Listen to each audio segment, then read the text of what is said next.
ملک بھر میں میڈیکل داخلوں کا رجحان کم ہو رہا ہے اور سینکڑوں نشستیں خالی پڑی ہیں۔ صورتحال کے پیش نظر پاکستان میڈیکل اینڈ ڈینٹل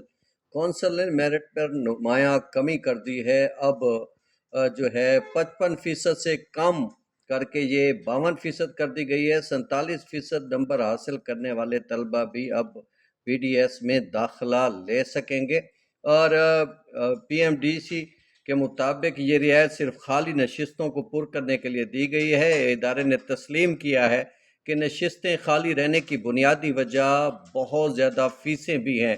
اور نجی میڈیکل کالج کی جو سالانہ فیس ہے وہ 10 لاکھ سے 23 لاکھ روپے کے درمیان ہے، اور اس طرح کل 5 سال میں ڈگری کی فیس جو ہے 1 کروڑ 15 لاکھ روپے سے بھی زائد یہ خرچ ہو جاتا ہے۔ تو اس وجہ سے اب اس صورتحال کو دیکھ کر طلبہ کی چونکہ نمایاں تعداد اب ان سارے معاملات سے ہٹنے لگ گئی ہے اور میڈیکل کے داخلوں سے خود کو الگ کر رہی ہے، تو اس وجہ سے نشستیں کافی زیادہ خالی ہیں، تو اس وجہ سے نئی پالیسی اب متعارف کرا دی گئی ہے۔